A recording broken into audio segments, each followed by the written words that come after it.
right in their own homes. Mothers are most commonly absent because of migration, but I should state here that children, the majority of Jamaican children, live with their mothers or have lived with their mothers for prolonged periods during their lifetime, with the mother being the main carer in more than 80% of cases. Migration, financial reasons, the fact that the relationship ended, and death are common reasons for parental absence from home. I should also note here that the death of the father is most commonly as a result of violence, while the death of the mother is most commonly as a result of illness. Next slide. So who's caring for our children?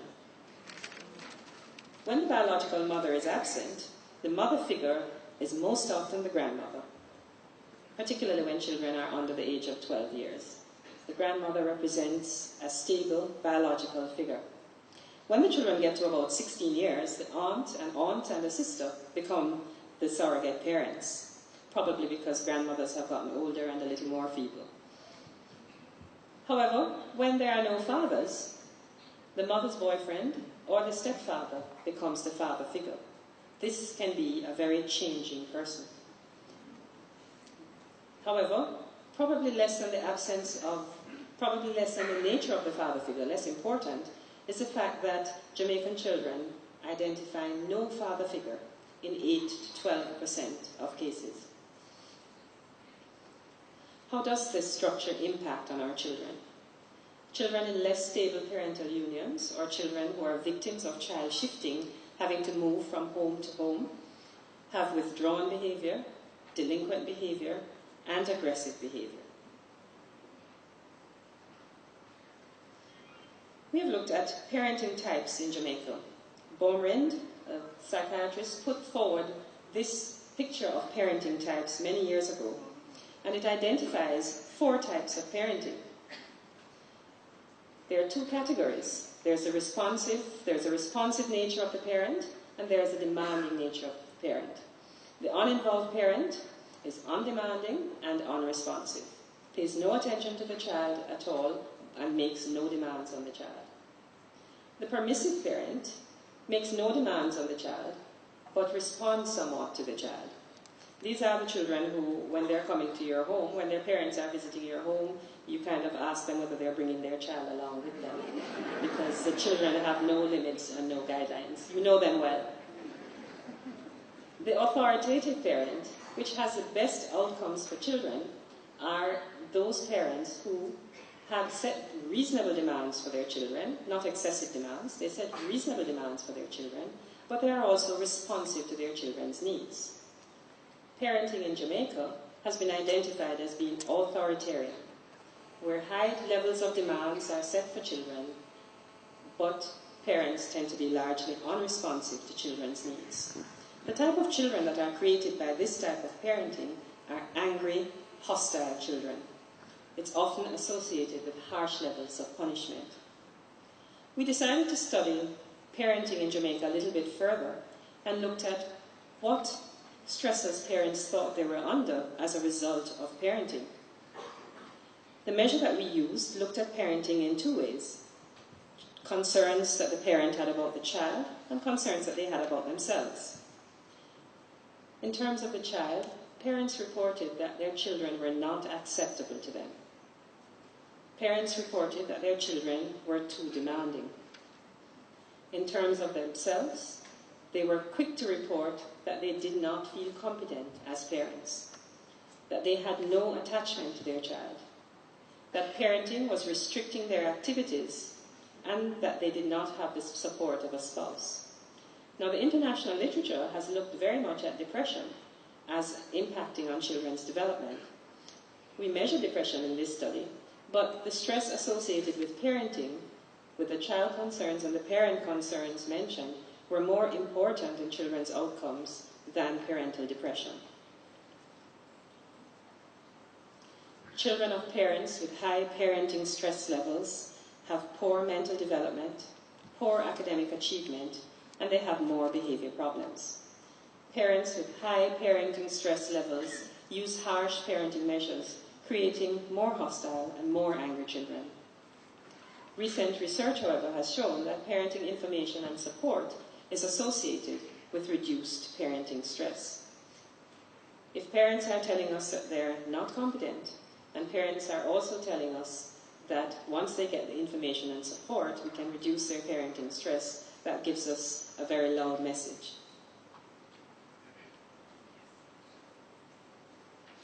Health and healthy lifestyles. This is divided into mortality or death and morbidity or illness. This slide comes from Carrick, who put up a mortality profile of 1 to 4-year-olds, showing us the changing trends in mortality between 1980 and 1995. When one looks in 1980, one sees respiratory infections, intestinal infections, nutritional problems, and very small representation of other infections and parasitic diseases and motor vehicle injuries. The picture has changed in 1995. We see AIDS beginning to emerge as a significant factor in the mortality and death of our children, and we see the infectious diseases decreasing. Next slide. This mortality profile allows persons to identify themselves if they're between 15 to 24 in the left side of the column, and then on the right side of the column to say that if there are no changes in lifestyle, what will happen when they're 25 to 44 years old. The yellow bar represents HIV/AIDS. The red bar represents homicide, and the green bar represents suicide. One can see that our health conditions in children are now not largely related to infection, but are largely related to lifestyle. Let us look more closely at what our causes of death are in Jamaica. This supports the point. In 1 to 4-year-old children, it's HIV/AIDS, motor vehicle accidents. Congenital anomalies arise here not because there's new disease, but because as the rate of other conditions fall, it assumes greater importance. HIV/AIDS, however, is due to the presence of new disease. When you look at adolescents, 10 to 19 years, homicide, motor vehicle accidents, HIV/AIDS, the conditions that we previously referred to as real illnesses, cancer and heart disease, are now 4th and 5th, with the lifestyle conditions most important. Let us turn to other aspects of health rather than mortality. Let us now look at morbidity. And I'll start with sexual activity. 20% of children 10 to 18 years have taken part in sexual activity. 27% between 10 and 12 years, and 67% between 16 and 18 years had sex at least once. Those engaging in sexual activity at a young age are less likely to use contraception. It is no surprise, therefore, that the prevalence of teen pregnancies has been relatively static at 20%, and that there are repeat pregnancies. 12% of young women 15 to 19 years have 2 to 3 pregnancies, and 4% do not keep the pregnancy. What happens to our young children? Or, pardon me, what are the risk factors that lead to teen pregnancy? We have poverty appearing again. We have the cycle of the child of a teenage mother, early dating behavior, drug use, sexual abuse. Very importantly, lack of connectedness to family, friends, and community. And we have a lack of knowledge of sexuality, reproductive rights, and contraception. Next slide. What happens to our children? The mother has a higher risk of HIV/AIDS. In fact, adolescent women have 3 times the risk of HIV/AIDS than their male counterparts. For those who choose to terminate the pregnancy, there are medical complications of abortion, particularly legal abortion. There are psychological complications of both types of abortion. Young adolescents have reduced educational and working potential because of pregnancy. They tend not to seek health care and to engage in more high-risk behavior. They tend to have further pregnancies, and when they do form relationships, they have significant relationship difficulties. The child has poorer health and has poorer school performance. Well, in the recent parenting study, interestingly, 25% of parents of 10 to 18-year-olds said they were unable to discuss sexual activity with their children. And only 50% felt competent to discuss sexual issues. Luckily, there is sex education at school. For urban Jamaican 16-year-olds, 80% of children reported that they learned sex education in classes at school because parents are feeling incompetent at having these discussions with children.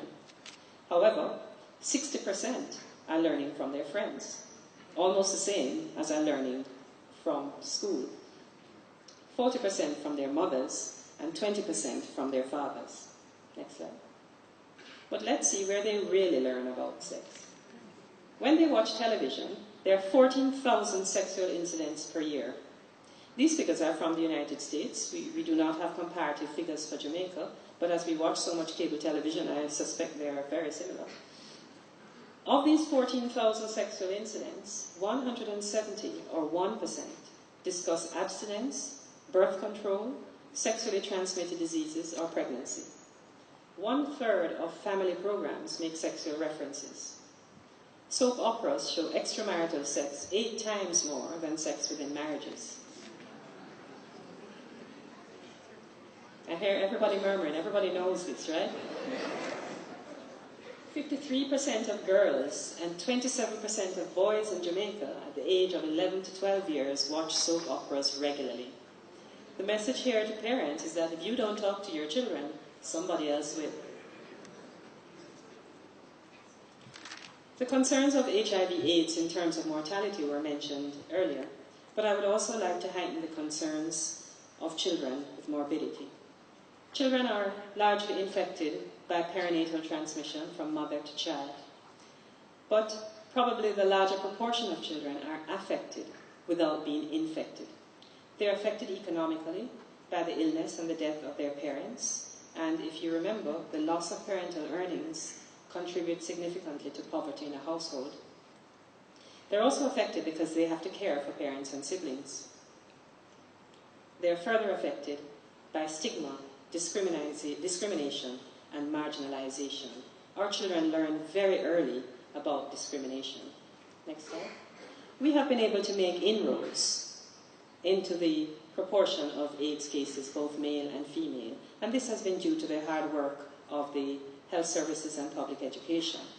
Next slide. But we haven't made inroads with regards to stigma and discrimination. The child in this story did not even have AIDS. Her picture was used in a newspaper article. Next slide. Let's look now about other aspects of children's health.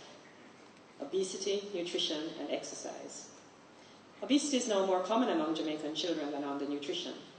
That's because we have changed our lifestyle.